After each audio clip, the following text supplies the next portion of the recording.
আমি তো অনেক আগে পাশ করছিলাম, আমি তখন কোনো ফায়দা পাইনি। আমি ছোট্ট যেখানে গেছি একটা ছোট্ট সম্মান পাইছি।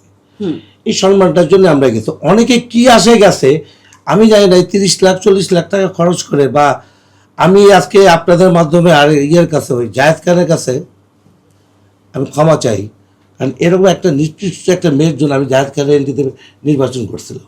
এর জন্য আমি ক্ষমা চাই ওর কাছে। এই ব্যাপারে তুমিও কি একমত? আমারও কোশ্চেন যে দেখেন, তার প্যানেলে আমি কাজ করেছি, তার তার সবকিছু, সে আমার একটা গুড ফ্রেন্ড ছিল। কেনই বা সে এরকম করে ভোটারদের একদম ওপেন ডাইরেক্ট ওপেন করছে, কিন্তু টাকা সে দিয়েছে ওপেন, এটা তো প্রমাণ আছে, ছবিও আছে, প্রমাণ। এভাবে ওপেন সে কেন এই ঈর্ষান্বিত হয়ে কাজ করলো? আমাদের আমাদের এই ইয়েটা ইন্ডাস্ট্রিটাও নষ্ট করেছে। আপনারা এবারই দেখেন কতজন শিল্পী আসছে, কতজন আপনারা আমাকে বললেন না যে আসছে, আপনারা কি মামলা করবেন কিনা? না, কতজন প্রকৃত শিল্পী উই আসছে। আর নট নিপুণ। আমাদের মেন্টালিটি ওর মতো না, ওরকম নোংরা মনেরই না আমার। মামলা করলে অনেক কিছু করা যায়, কেন যাবো এই নোংরামের মধ্যে? যাবো না। কি হয়েছে, আমি পাশ করে কি হয়েছে? না, শিল্পী সমিতিটা তো এখন নির্ভর করছে ওই যে ফাইটার গ্রুপ আর নাচের শিল্পীদের উপর। ওদের যে কেউ, ওদেরকে যে কেউ পারচেস করবে। এই এবার নয় আমি এই যে আজকে আপনাদের মাঝে আমার কথা বলা, এটা কিন্তু আমি আপনাদেরকে বলিনি।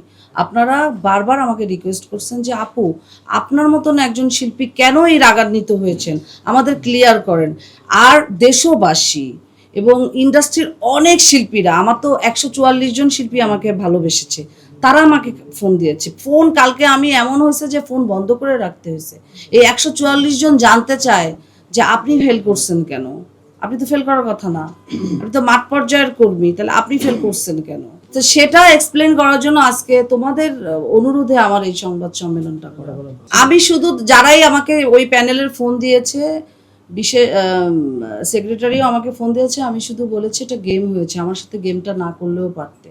আমাকে ভালোভাবেই বলতে আমি ইলেকশনটা করতাম না, আমার সাথে গেমটা কেন হয়েছে?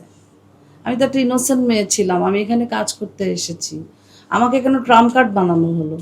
শিল্পী সমিতির নামটা ভাঙিয়ে তোমরা অরাজকতা করবা, কেউ মুখ তুলে কথা বলবে না, কেউ এটার প্রতিবাদ করবে না, আর প্রকৃত শিল্পীরা একজনের পর একজন এখান থেকে হারিয়ে যাবে, সেটা তো হতে পারে না।